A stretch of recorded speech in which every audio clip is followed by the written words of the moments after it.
Welcome to another episode of the PFF College Football Show. Max Chadwick alongside Dalton Wasserman here. So if you're watching this, the national championship game just ended. We're recording this before the national title game, obviously. When you're watching this, we'll probably still be in Mercedes-Benz Stadium at this point.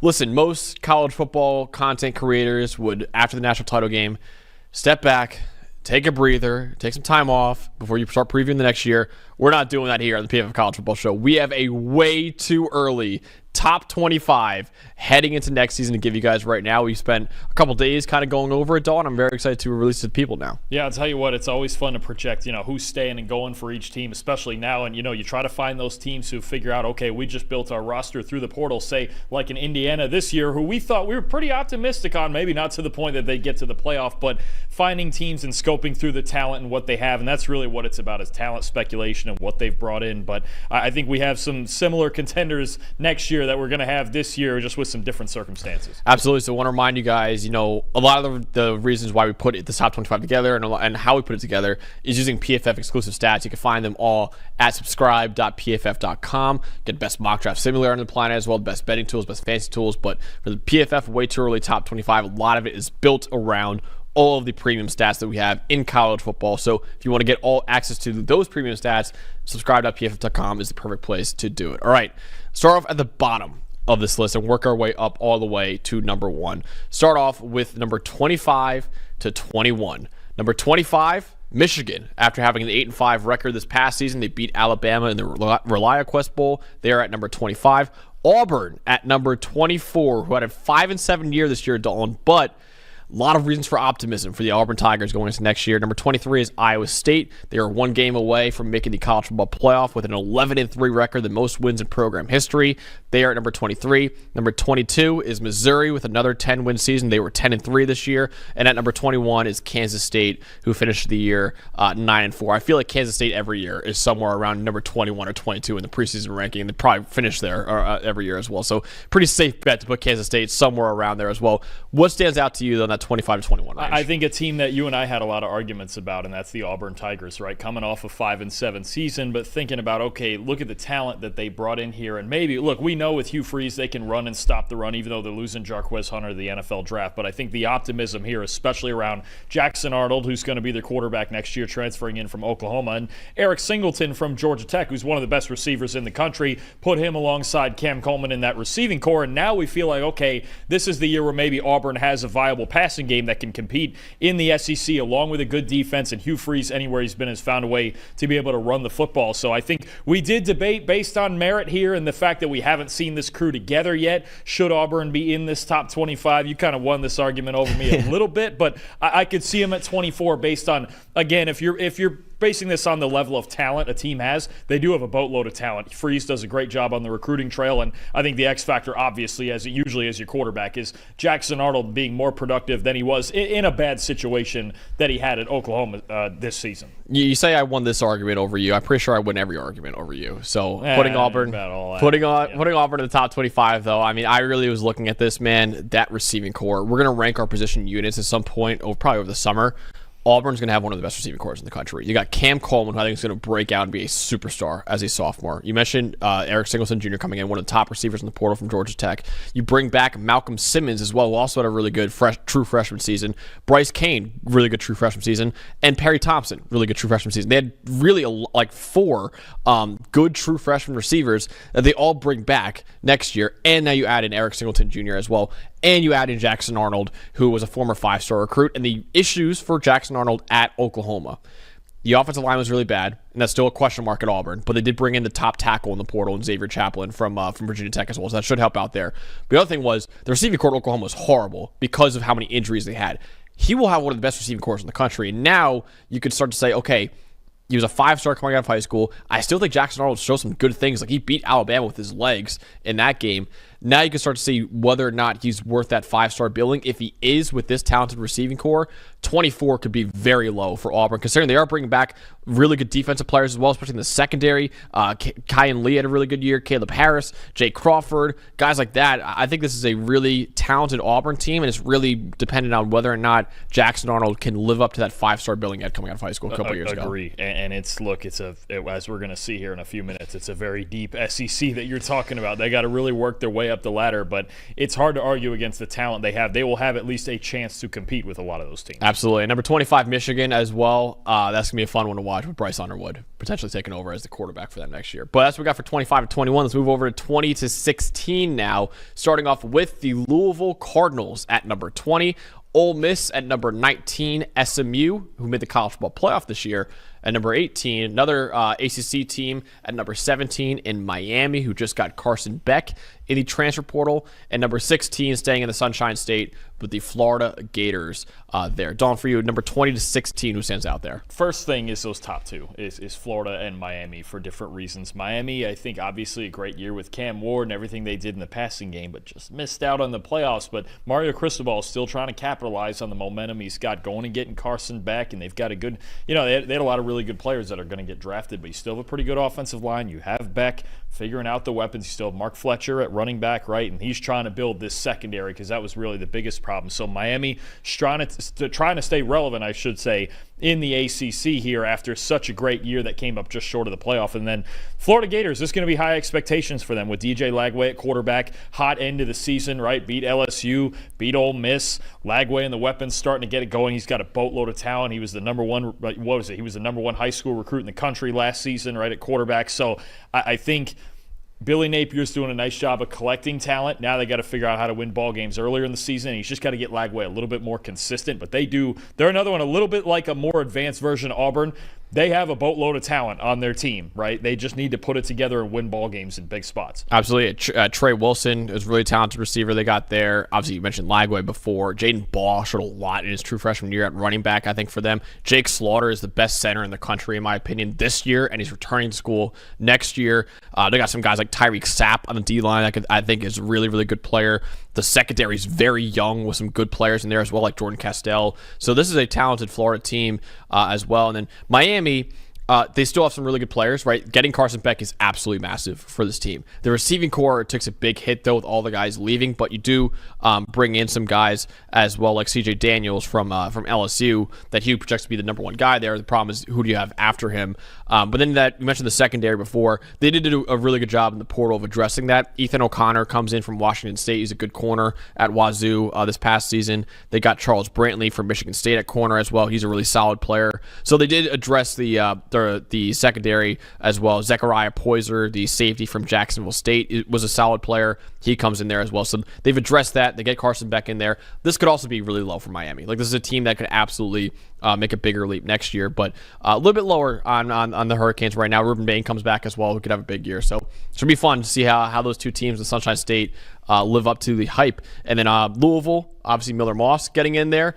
I think he's the best quarterback that Brom has had. I just love that's exactly right. I just love the fit of Miller Moss and Jeff Brom, and we've seen the past 2 years what he's done with Jack Plummer and Tyler Shuck, and Shuck had a really good year this year, and we both think that there's potential that Moss is better than Shuck. He knows where to go with the football. He's really heady. He's really accurate. I love that fit. I think he's losing a couple of pieces on his defense, some key pieces there, but Jeff Brom finds ways to score points. He finds ways to get quarterbacks to play well. And Miller Moss, I thought, was already really solid last year at USC. I love that pairing. I think they could be very interesting this season in the ACC. And not only you have Miller Moss for your passing game, Isaac Brown coming back for his true sophomore year at running back, and he is going to be one of the best running backs in the country. We're going to talk about him a lot. Absolutely. So that should be a really fun Louisville team as well. And then finally, just wrap it up with Ole Miss. It's going to be interesting. They lose a lot of key pieces, but we'll see what they always have talent in there. They did a good job at the portal once again. And then SMU, Kevin Jennings comes back. A lot of the key players from that playoff team come back as well. So there should be another team that stays in the mix in the ACC. Let's go over to 15 to 11 now before we get to our top 10. Number 15. The BYU Cougars, who bring back a lot of talent from that 11-2 team this season. Number 14, a team that did make the playoff, was Indiana, who lost in the first round. They also bring back a lot of talent with an 11-2 record as well. Another team that did playoff, the Arizona State Sun Devils, who won the Big 12 this past season, coming at number 13. And a couple SEC teams, number 12 and number 11, in South Carolina and LSU. Who stands out to you originally in that 11-15? I mean, that's the Cinderella group right there when you look at this past year, right, with 12 through 15, all of them for various reasons. BYU bringing a ton of guys back, hardly losing anyone from a roster that just went 11-2. And some people feel kind of slighted in that playoff selection process, so they could be coming back trying to make a statement. I think Indiana when you look at them, you maybe think, oh, this is a one-year wonder, but Fernando Mendoza, I think, in this offense, or if it's even Grant Wilson, we'll see what the competition is. He's a transfer from Old Dominion. I think Indiana, they're bringing back a lot of pieces on defense. Their defense is still going to be really good. Mikael Kamara, D'Angelo Pons, right? I mean, they're going to be solid on defense, and it's a matter of if they can fill in at quarterback. They brought Elijah Surratt back for one more year at receiver. They brought in Roman Hemby from Maryland at running back. I don't think they're going away. Now, I'm not going to sit here and say they'll make the playoff again because this, again, was the best season in school history, but they are capable, again, of winning a lot of games. Kurt Cignetti's got talent there. Arizona State, same thing, bringing back a lot of guys, bringing back Sam Leavitt. You just have to find a way to replace a good chunk of Cam Scattaboo's production, which is tough. But, Kenny Dillingham building a great culture, and then South Carolina, too. Lenora Sellers, everything Dylan Stewart they got going on defense. You've got a lot of talent here in that 12 to 15 range. Teams, I don't think any of them are going away next season. I don't think you're going to see a one-year wonder and then a crash to 3 or 4 wins. They're all really good football teams. Absolutely. Yeah, you mentioned Arizona State bringing back Jordan Tyson as well. He's going to be a top 5 receiver in college football going into next year. You bring in some other guys to help out as well. And obviously, losing Cam Scatterb was really tough, but you do bring in a pretty solid replacement in Kanye Udo from Army transferring in there. Just the funniest maybe culture shock ever is going to be from going from like a program like Army to one of the biggest party schools in the country in Arizona State. It's going to be like when the Amish go through when they're allowed to, I forgot what it's called, like something like that. But when they go into the into normal life for like 2 weeks just to get a taste of what it's like before they go back to living the Amish lifestyle. It's probably what Kanye is going to go in life.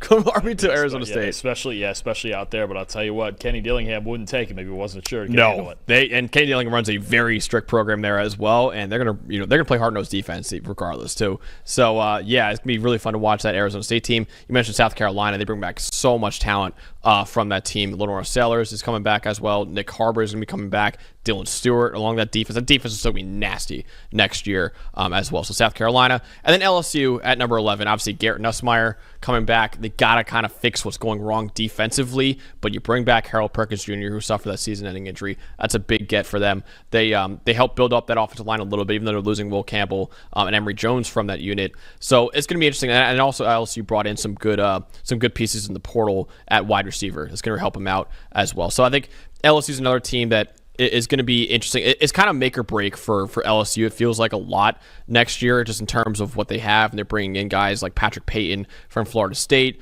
Nick Anderson, the wide receiver from Oklahoma, is coming in there. Mansour Delane is coming into the corner from Virginia Tech. He's a good player. Barian Brown, the wide receiver from Kentucky, is coming in there.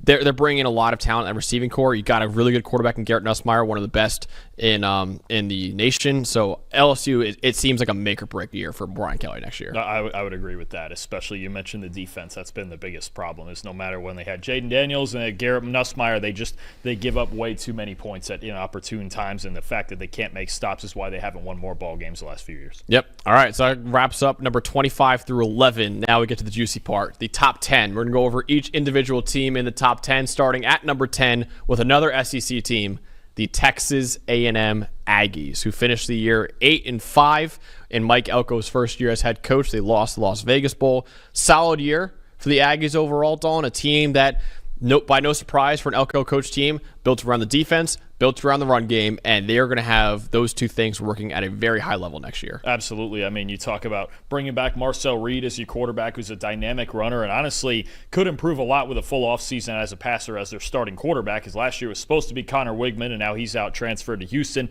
They had all this success this year with a lot of quarterback issues, right? And you look at all the teams they lost to, most of them really, really good outside of the Auburn game. But Le'Veon Moss, coming back at tailback, that's a big get after suffering an injury against South Carolina. But you look at the weapons that they have, that if Reed figures it out from the pocket as a passer, Kevin Concepcion coming in from NC State's one of the best receivers in the country. Micah Hudson was a big-time recruit, played pretty well at Texas Tech last year. Terry Bussey's a dynamic player with incredible feet. I think that's what you're looking at, is a little bit more of a dynamic offense, right? And I think, again, a big part of this for me is what do we get from Marcel Reed after kind of playing most of this past year and running a very run-centric offense to being – I think we saw flashes of him making throws, especially kind of at that intermediate level. But I think A&M is looking at having more dynamic-type receivers. Reed with a full offseason of development as the starter, as opposed to coming in as the backup and then coming on the field midseason. There's a lot to like here about Texas A&M, and like you mentioned, they're losing a lot of the defensive line. Mike Elko's going to have a good defense. Oh, yeah. He always has a good defense, right? Will Lee coming back, Torian York coming back. They're going to have a good defense. It's just, to me, the center of it all is Marcel Reed and them being a two-dimensional offense as opposed to just the dynamic running offense that they were this past year. Yeah, and one guy I'm really looking forward to seeing more next year is Cassius Howell, who was a transfer from Bowling Green, the edge defender for them. He had a 90.9 pass rushing grade for Texas A&M this year. He's kind of gotten forgotten in that shuffle because obviously you got Nick Scorton there, you got Shamar Stewart there as well. I think Cassius Howell could have a major breakout year next year. He's an elite athlete as well, and a really good run defender. He's a guy to watch out for next year. I think Cassius Howell could have a major breakout year next year for the Aggies. And like you mentioned, their run game's been really good with Moss coming back and Marcel Reed coming back.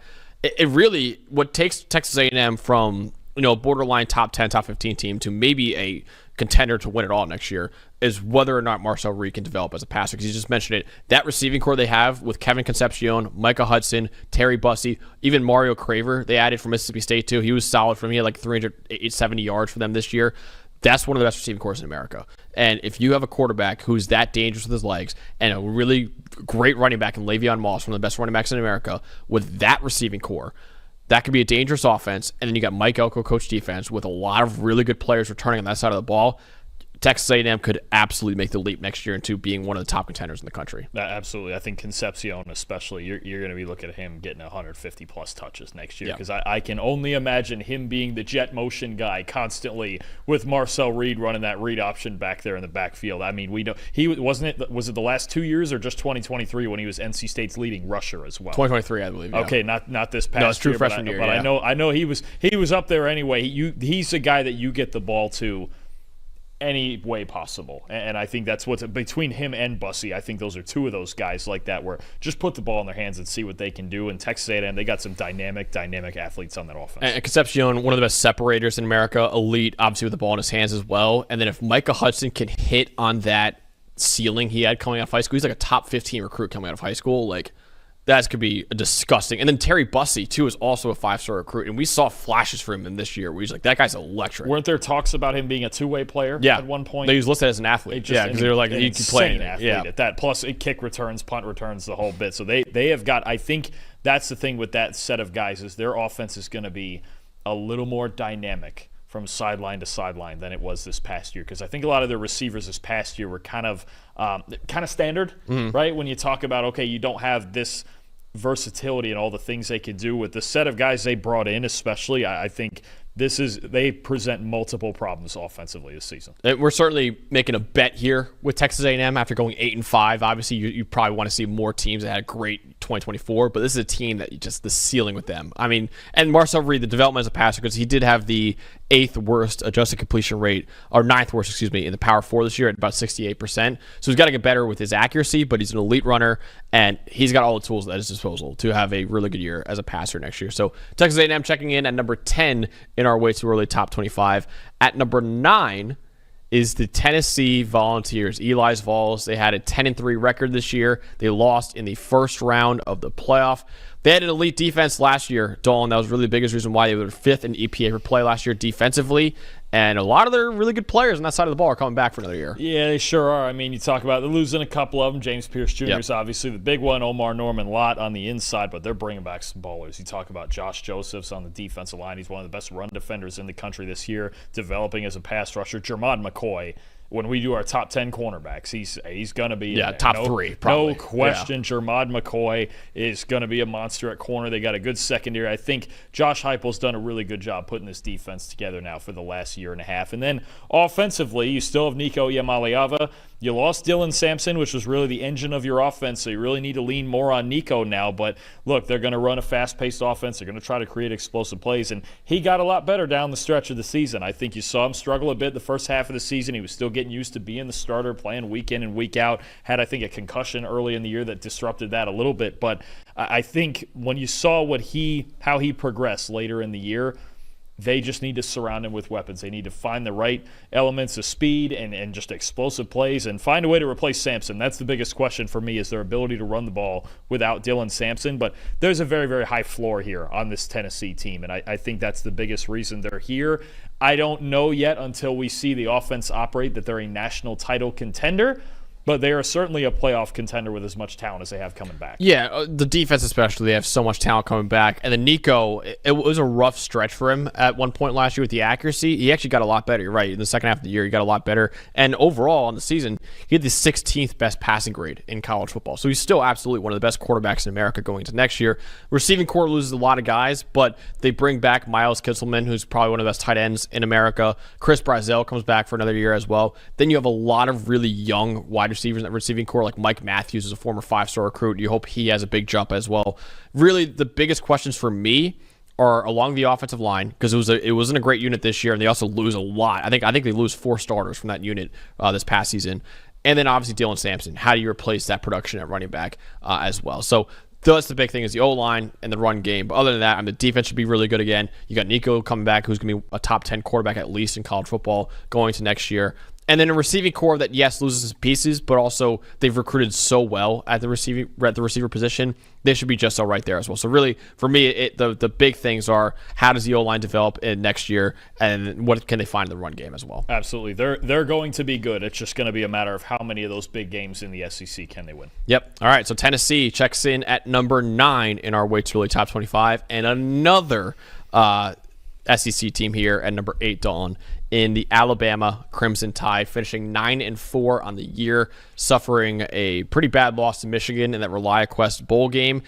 Pretty disappointing year for Kalen DeBoer, to say the least. Alabama lost 4 games in a season. The last time they did that, 2007, which was Nick Saban's first year as Alabama's head coach. Now, maybe you could spin that if you're Alabama fans, say, hey, Saban took a not a great year in his first year. DeBoer didn't have a great year, and then Saban obviously became the greatest coach of all time after that. Maybe DeBoer can come something close to that after. Big year 2 for him, though, obviously, after losing some pretty bad games in year 1. But there are a lot of reasons to be optimistic about the Crimson Tide making a big bounce back next year.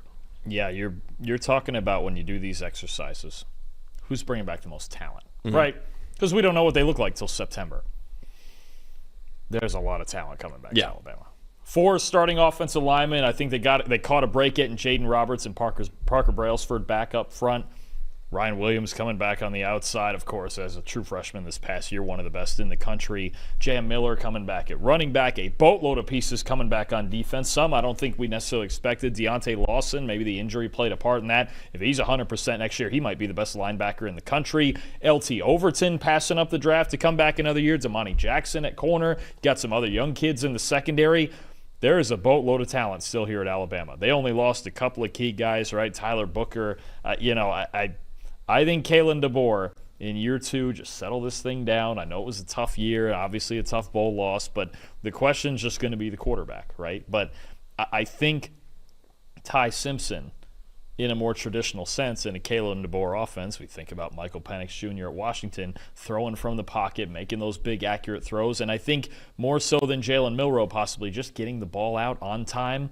I think that's going to be a big asset for this offense. I think Alabama's got some real potential to surprise us here. Maybe not surprise us, but surprise a lot of people after the year they had, struggling to a 9-4 record by their standards, coming back and bouncing back and maybe being right in the thick of the SEC race at the top. Yeah, I mean, it starts on defense for me. I mean, you bring back Bray Hubbard, who was really good at safety for them, I think as a sophomore. LT Overton, you mentioned before, could have been like a top 50 pick in the NFL draft. If he declared, he didn't declare. Tim Keenan III, the D tackle, had a really good year as well. He comes back to school. Deontay Lawson comes back to school. I believe Keon Sabb come back to school as well. They're loaded defensively. And then obviously you mentioned offensively, that O-line is going to continue to be one of the best in the country. And yes, you mentioned before Roberts and Brailsford came back. Another big one is Caden Proctor, who had to come back to school because he can't declare yet. He will probably be a top 10 prospect for a lot of people. He might even be OT1 heading into next year's draft in the offseason. He is a freak athlete at like 6'7", 370 pounds, but he moves so well at that size. So they're loaded on the offensive line. You got Ryan Williams, who's going to be, he's probably the number 2 receiver in the country going into next year behind Jeremiah Smith. no less than top 5, but he very well could be number 2. I mean, he's a freak of nature in his own right. I think Jeremy Bernard come back to school another year too. Yeah. Oh yeah. No, they've got plenty to work with. There's no question. I think the real big question, if Ty Simpson were to hit and play like a top 15 to 20 quarterback, Alabama's a national title contender. Yes. Because they've got everything else at their disposal to work with. You've got one of the best receivers. You've got what should be a top-notch defense with all the experience they have coming back. Arguably the best offensive line in the country. And I know this is something you talked about last year. You called them the best offensive line in the country in the preseason. And 4 of those guys are coming back. So I'd assume maybe they're probably going to be number 1 in that spot again. They'll be close. Yeah, we'll see. Although I think are they replacing Pritchett, the right tackle also? I think actually he might have transferred out. Yes. So 3 of them coming back, but they're 3 primetime players with Proctor, Roberts, and Brailsford. I think Alabama's going to be just fine, and the X factor here is just how good Ty Simpson is and how far he can take them. And luckily for them, I know you don't really care about this, Dalton, but he was a 5-star recruit. And he sat on the bench for 3 years now. He has spent 3 years on the bench. That does not happen for most 5-star recruits, especially at quarterback. They don't spend 3 years on the bench. No, not anymore. So he is waited his turn. Like some of the guys are declaring for the NFL draft out of his class right now. And he's like, nope, I'm just going to sit here on the bench, wait my turn. And now it is his turn at Alabama. So we'll see what the kid's got for Alabama. But I've watched some of his tape. Obviously, not a lot of tape. He's had like 150 snaps over the last, 160 snaps over the last 2 seasons. But there's some stuff there. You could see why he was a 5-star recruit. He's got some really nice zip on his passes. He can run a little bit too. He's not the elite dual threat that Jalen Milroe was. But I'm really curious to see how he fits in this offense. He's got a lot to work with at Alabama next year. And then, like you said, that the reason why they're this high, honestly, that defense is going to be absolutely loaded going into next year. It's going to look a lot like the Nick Saban teams of Alabama's past, even if they don't have a defensive head coach like Nick Saban anymore. So Alabama checks in at number 8, and another SEC team at number 7. I promise we're going to have non-SEC teams in there. I know a lot of people are tired of the quote-unquote SEC bias for most people. We have non-SEC teams coming later on in this list, but Georgia checks in at number 7, and maybe a little bit lower than a lot of people thought Georgia would be in most preseason rankings, Dawn, considering how good they've been year in and year out. But they had an 11-3 record. They lost in the college football playoff quarterfinal. There's just a lot of unknowns with Georgia right now. Now, there is the argument that Georgia fans, I'm sure, will make in our comment section saying, listen, we recruit at an insane level every year. We always lose talent, and we always replace the talent. Georgia's had a top 3 recruiting class in each of the last 9 years. 9 years in a row of having a top 3 class in the country. That is outrageous from Kirby Smart. But there's some questions, right? Gunnar Stockton now a quarterback of Carson Beck going to Miami. Is going to be a little bit different of a Georgia team. That's why. And also, there's the top 6 that we have in this one.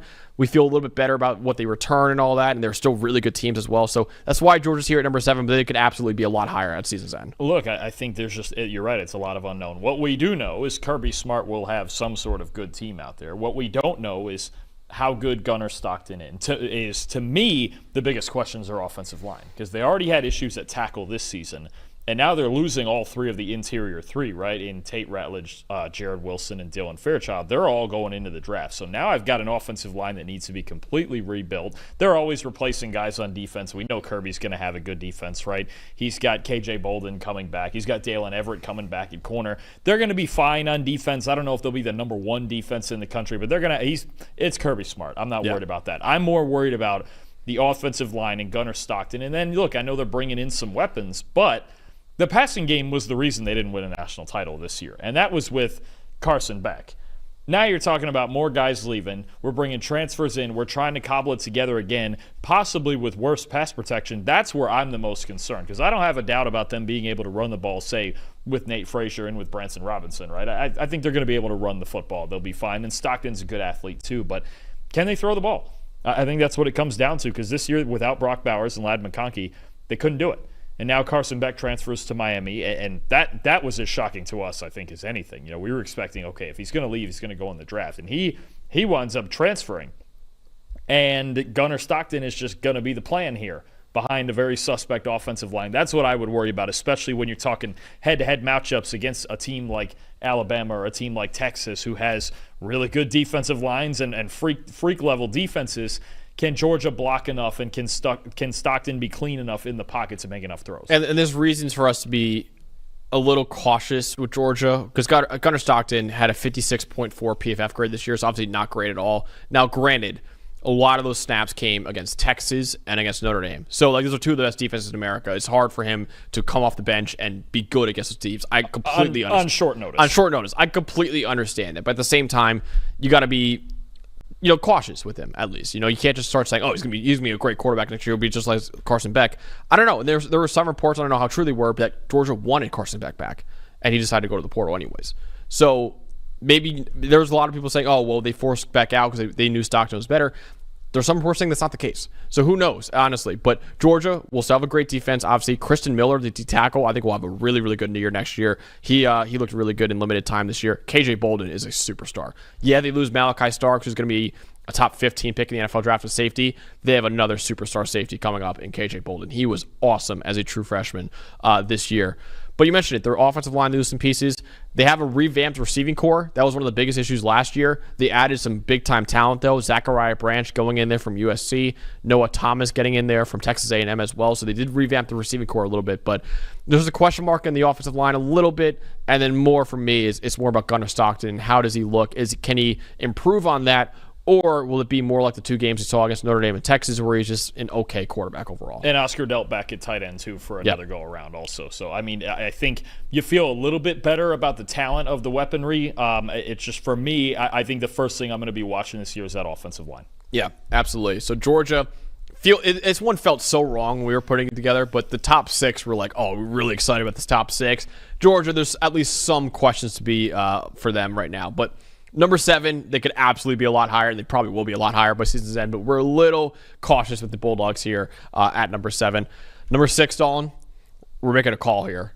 Clemson. Number 6 is Clemson. 10-4 record this year. They won the ACC for the 8th time in 10 years. Lost in the first round of the playoff to Texas, but this is going to be a freaking loaded team next year. They brought back 8 of their 10 most valuable players from this year's squad, according to PFF's wins above average metric. So many potential superstars coming out on offense and defense.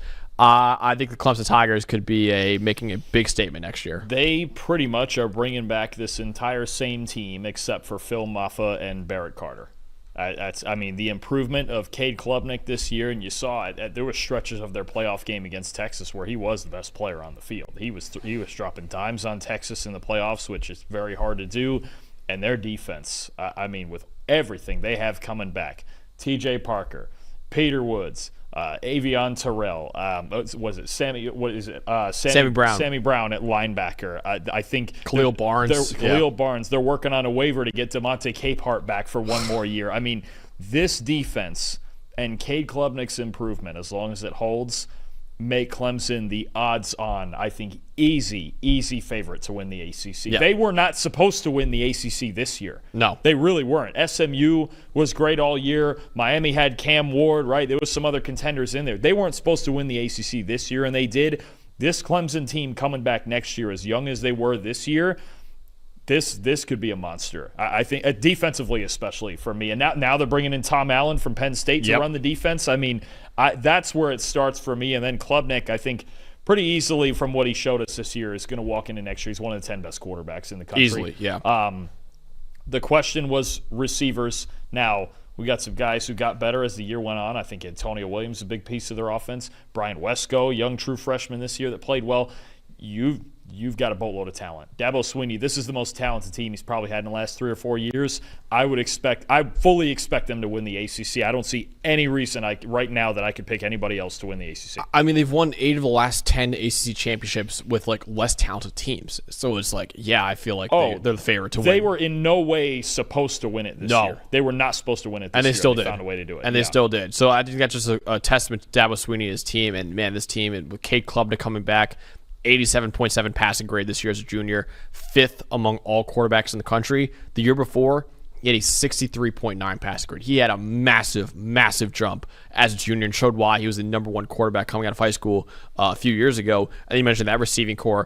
A receiving core that has really struggled in recent years after having so many talented players come through, like Sammy Watkins, DeAndre Hopkins, T. Higgins, guys like that.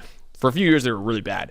But now you got young guys like Antonio Williams, Bryant Wesco Jr., TJ Moore, Tyler Brown. These are guys that are really, really stepping up for that receiving core right now. Blake Miller coming back in the offensive line. A lot of people thought he would be a day 2 pick in the NFL draft at tackle. He comes back for another year as well. And then you mentioned that defense, man, with TJ Parker, Peter Woods, Jaheim Lawson, Avion Terrell, Jaden Lucas, Khalil Barnes, Sammy Brown. Like, they have so many great players on that defense. And now you add Tom Allen, a defensive coordinator as well. Yeah, this is a Clemson team that you need to watch out for next year. They're going to be disgustingly good, I think. So absolutely. Clear favorite in the ACC, no question. And listen, this wasn't even their year, and they still made the college football playoff and lost in the first round and won the ACC. So, like, I think we could see even bigger jump from the Tigers going into next year. All right, before we get to our top 5, though, we got to talk about the sponsor of the show. That is Fabric by Gerber Life. The new year is a great time to reevaluate financial goals, not just for yourself, but for your kids. Now is a perfect time to make sure your kids are on a path toward a solid financial future. A kid's investment account from Fabric by Gerber Life is quick and simple to set up and lets you invest in their future now for education, big milestones, and more. Fabric by Gerber Life is designed by parents for parents to make it easy to plan for and manage your family's financial path. With a kid's investment account from Fabric, you can start investing in your child's future today. Kids can't invest when they're minors, but a kid's investment account allows you to invest on their behalf now, giving their investments more time to grow. It's all online, and setting up an account can take you just 5 minutes. Then you can manage your child's account and monitor their investments right from your phone. Unique gifting links can be shared with family and friends, so instead of more stuff, that can help grow your child's investments for their future instead. Join the thousands of parents who trust Fabric to help protect their family. Start investing in your child today at meetfabric.com/PFFcollege. That's meetfabric.com/PFFcollege. meetfabric.com/PFFcollege.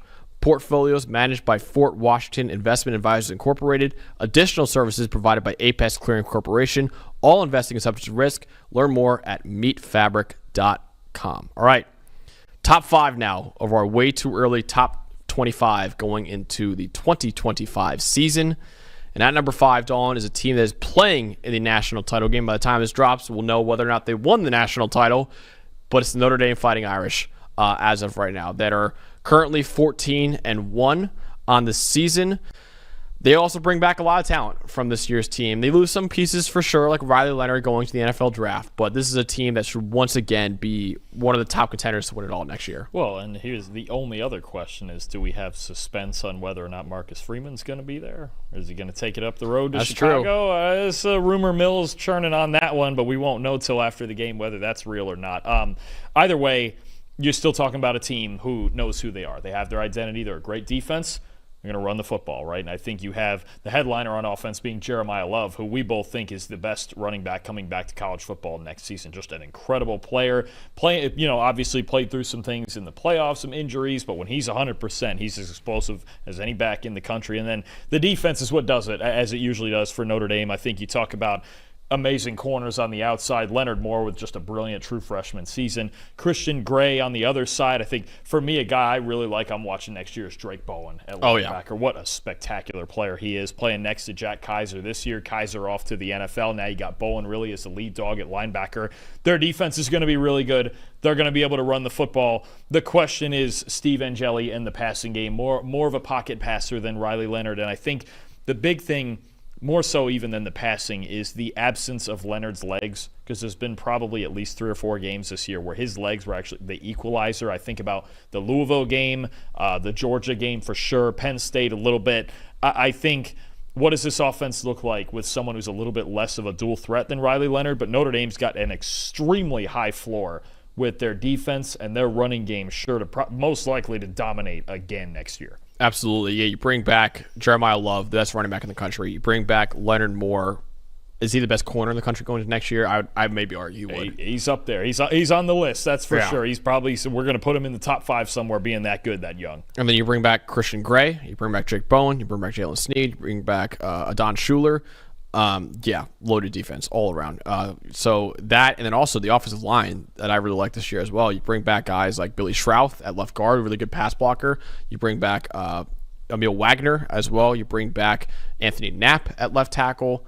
So loaded offensive line as well, as they always have in Notre Dame. And in the receiving core, Jordan Faison, coming back for another year. Jaden Greathouse coming back for another year as well. Steve Angeli's got a lot to work with next year. So this is a Notre Dame team that absolutely, and Anthony Tresh, if he comes back for another year, that's another big get for Notre Dame. Something tells me he'll be back. I think he'll be back for another year. It's tough to leave a national title sort of team here that played in the national title game. Maybe he's getting a bunch of offers. Maybe. We'll see. We'll see. Key piece right there. Absolutely key piece. The number one key piece from Notre Dame. But yeah, they have so much talent coming back for another year, especially in that secondary, the defense overall, and then you bring back the best running back in America. The offensive line is still loaded, and then the receiving core has some nice pieces. And Jelly, I will say, show some stuff in that Penn State semifinal game. That was a big moment in that game. Yeah.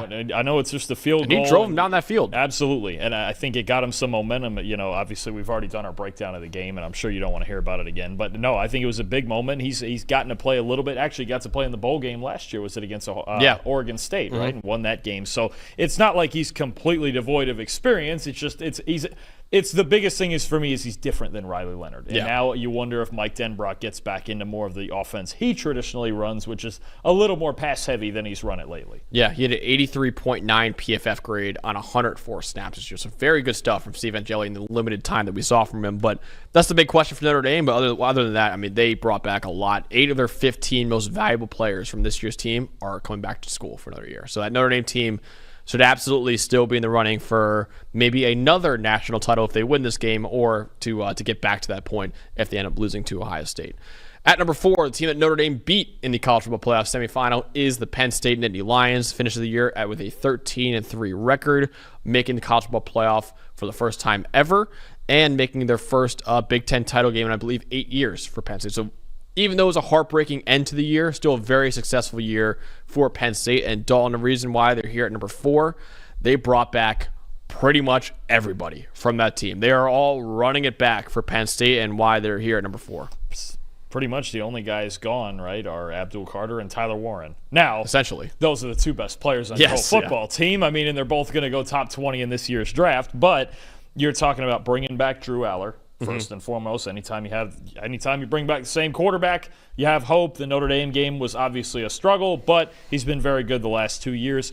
Katron Allen and Nick Singleton at running back. They're fixing it up at receiver. We're trying to figure all that out, as we usually are. But defensively, you have to like what you're looking at, right? A.J. Harris out there at corner, Zane Durant on the inside, Dennis Sutton on the edge. I know Kobe King just declared for the draft, but Dominic DeLuca announced he's coming back to school. Now you've got DeLuca coming back. They're going to have pieces. Tony Rojas had a really good year this year. He sure did. They're going to have pieces on defense. Got to find a defensive coordinator now. Yeah. That's the other question of how they're going to run it. But Penn State, they're always really good on defense. They have a solid quarterback. They got 2 excellent running backs. The biggest thing, I think, per usual, and also, as I mentioned a million times during the season, a terrific offensive coordinator, and Andy Kotelnicki, who will put it all together. But it's about replacing Tyler Warren's production in the passing game. That's really going to be the big thing, where that comes from the wide receiver position, whether it comes from the tight end position, somewhere along the line.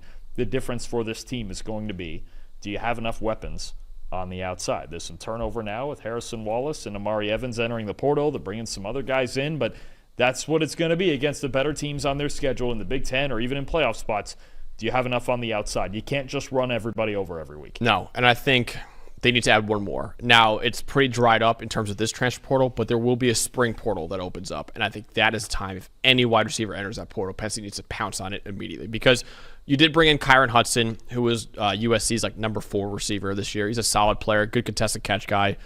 So that's one thing. But then you bring in Devontae Ross from Troy. He was a 1,000-yard receiver for Troy, but obviously a big step up in competition going from Troy to the Big Ten and Penn State. So you bring in him as well. But you mentioned it. You lose Harrison Wallace. You lose Amari Evans. Your top 2 wide receivers are gone now. And your number 1 tight end is gone. Now, I have no questions about tight end, actually. Ironically, even though Tyler Warren was the John Mackey Award winner, Penn State's brought in a top 4 tight end of high school in each of the last 3 years. So they're just fine at tight end. I have way more questions at wide receiver right now.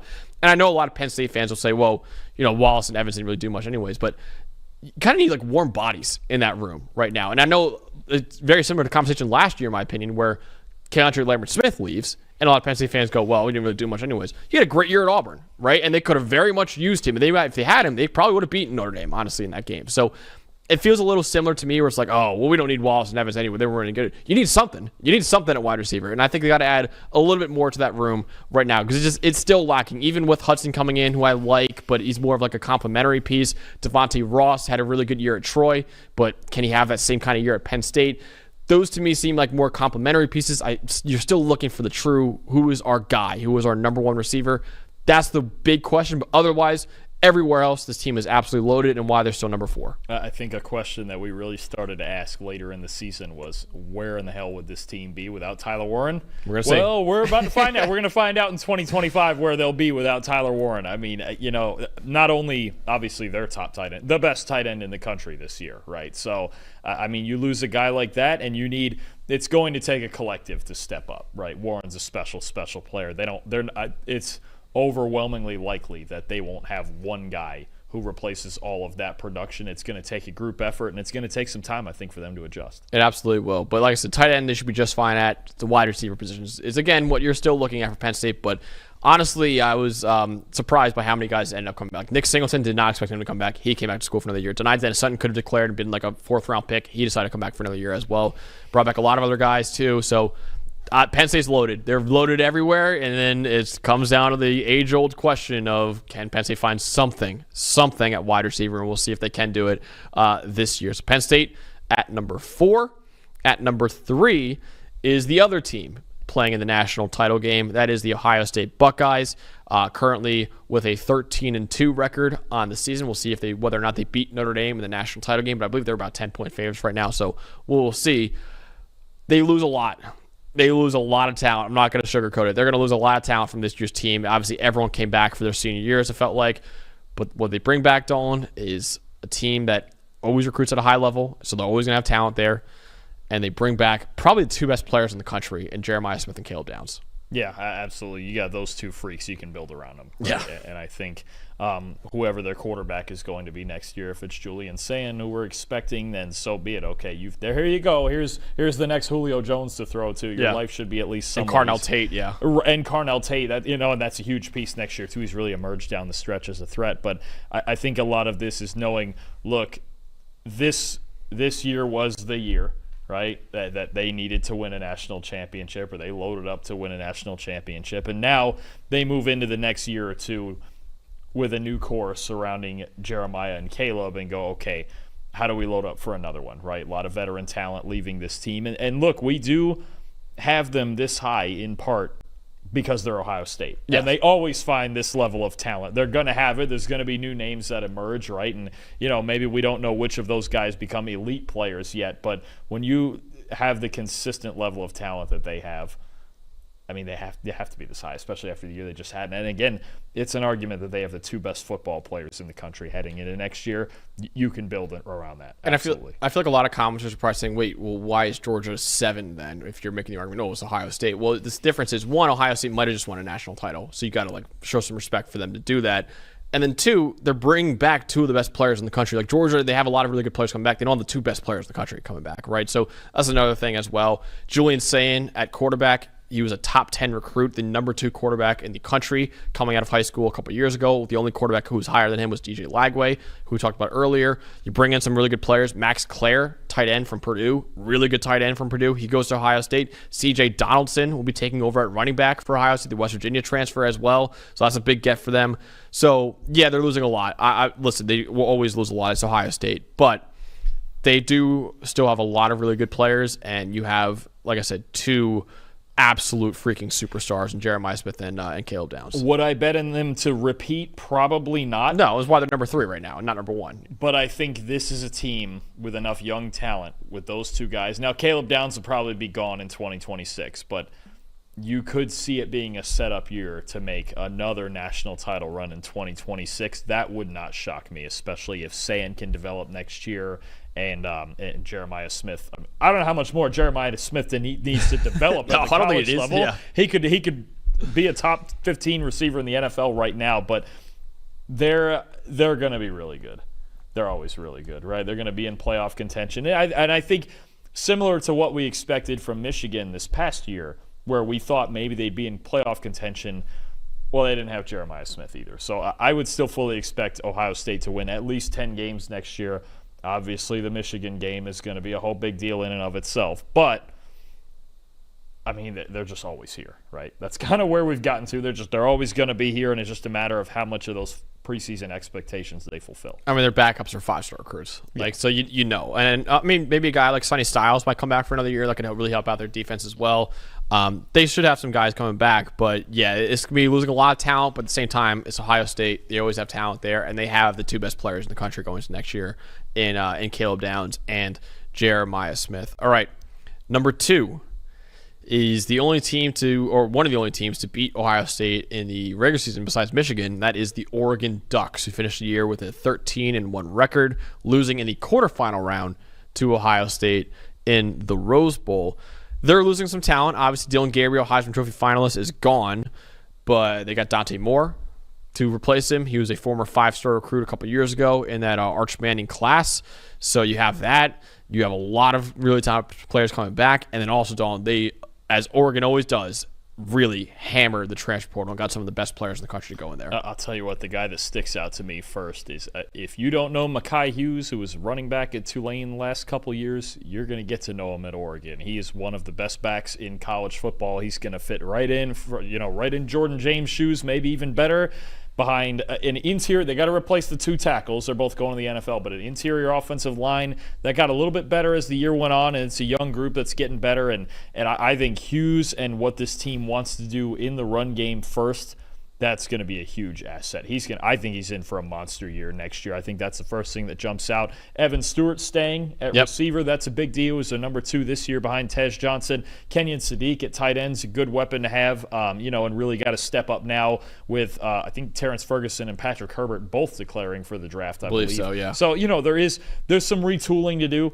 But Dan Lanning's kind of used to this. He went from Bo to Dylan Gabriel. And I think Dante Moore, like you mentioned, he put some good tape out there as a true freshman at UCLA. He had some struggles on an offense that wasn't really built that well to succeed. It wasn't great when he was there, and not really, obviously not all his fault as a true freshman behind a big-time struggling offensive line. But I think if Dante Moore plays up to his talent level, we're going to be talking about Oregon all year next year too. And I think the fact that he's got Hughes next to him in the backfield is a huge asset. Evan Stewart coming back can have another solid season. And look, Dan Lanning's been putting together good defenses over there too. And boy, getting my guy Dylan Thieneman over there, it's safety to transfer from Purdue to Oregon.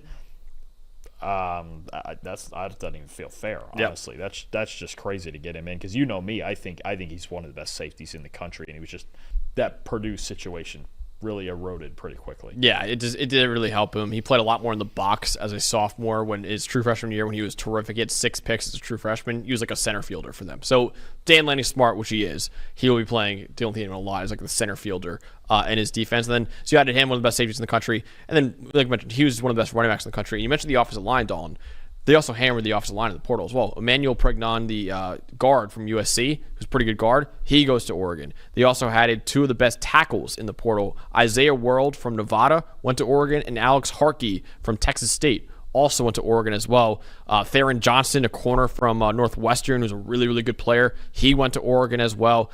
They added a lot. And Bear Alexander, I know he's kind of been an up-and-down career for him, but if there's any coach that can extract that talent out of him, it probably is Dan Lanning. And then you got guys coming back to, I think about Mateo Uiagalelei coming back, right? I believe Bryce Betcher's coming back at linebacker for another year. I think you've got plenty of talent on this team to work with. I think for Oregon, the question is just playoff success. I think there's a pretty good chance we'll probably both pick Oregon to make the playoff again next year. They have that high a floor, as long as Dante Moore. That I think that'll be the bigger question, is maybe not whether he's going to bust or something like that, but what does it look like maybe if he doesn't quite produce at a top 3 Heisman level of Bo Nix and Dylan Gabriel, and he's more solid, and they have to work more so with the team around him than it's been so quarterback centric the last 3 years. Can Dante do that? Can he live up to that same level, or is he going to play more B+ football, and we got to work around him a little bit as such a young kid? It's crazy they've had back-to-back Heisman Trophy finalists at quarterback in Bo Nix and Dylan Gabriel, and maybe they have another one. I mean, Dante Moore has got the talent. Also possible, yeah, absolutely. He's got the talent, has, man. Oof. And a year on the bench too, behind learning the offense. Yeah, that kid could hit the ground running next year.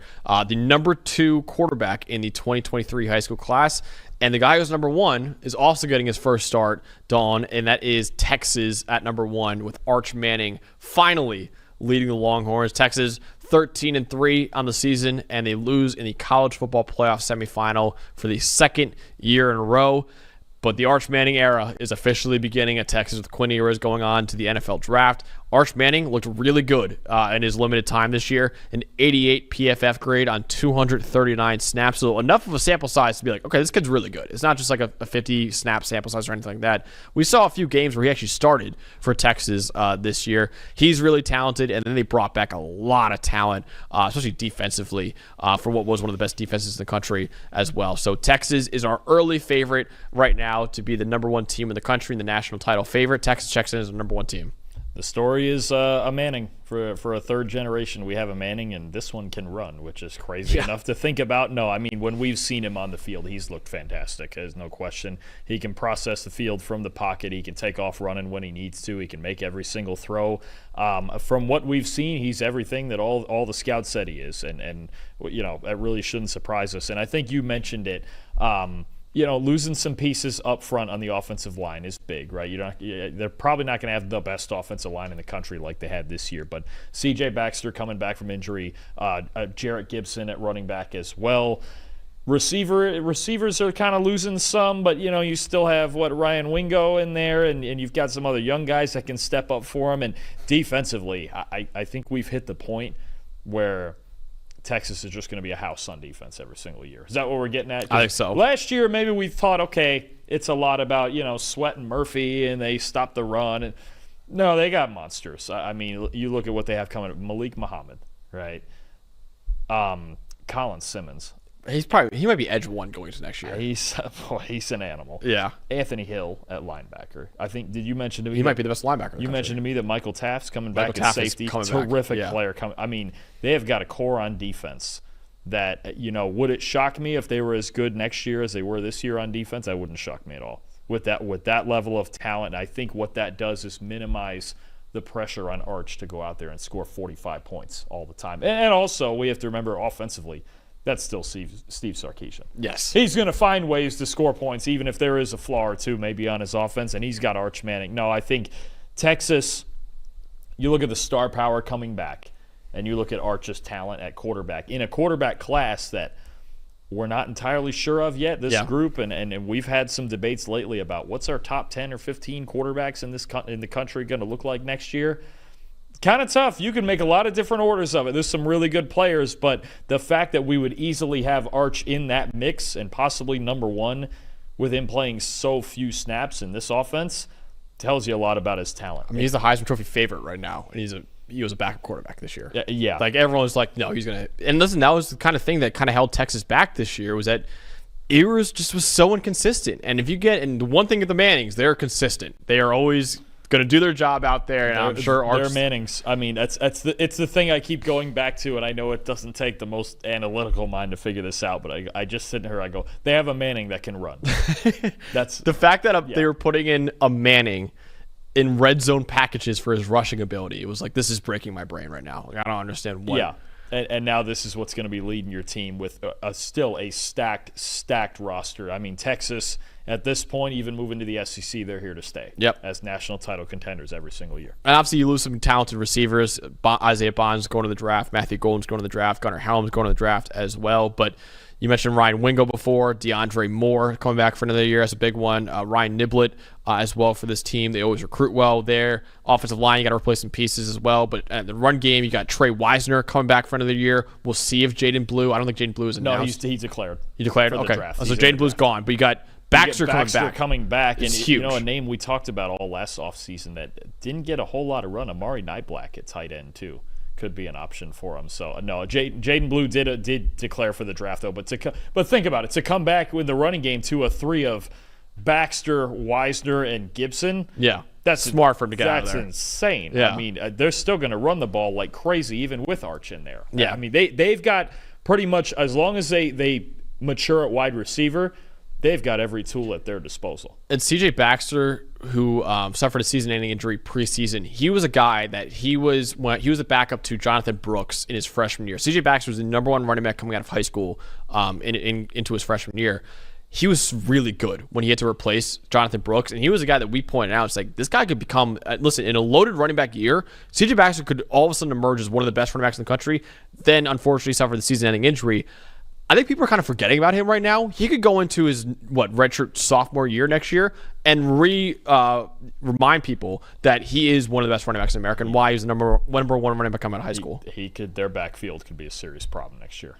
With Arch Manning running too. Yeah, and with Arch, because Quinn didn't add that element. Quinn's really not much of an option threat. That's going to be in with Arch. It's going to be so much fun to watch their offense. Yeah. All right. So Texas checks in as our number 1 team in the country in our way too early top 25. Now, we still might update this top 25 ranking as the portal continues to go on. The spring portal opens up as well. We continue to get more declarations for the NFL draft, and we'll finalize that as well with these rosters. But it's an ever-changing process for our top 25 from now until week 0 of the college football season. But wanted to give you guys a very, very early look at our top 25 teams heading into the 2025 season. As you could tell, we are going full steam ahead right now. Even though the college football season is over, we got so much content coming centered around the NFL draft. And as you saw right there, centered around the 2025 college football season, ranking every single player at every single position in the NFL draft and in college football returning next year, ranking the best cores in college football, like the receiving cores,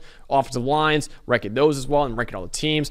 Everything in college football. Subscribe to the channel so you don't miss that. All the NFL draft content, all the best college football content as well. Subscribe to the channel so you don't miss any of it. And thanks for watching for an entire 2024 college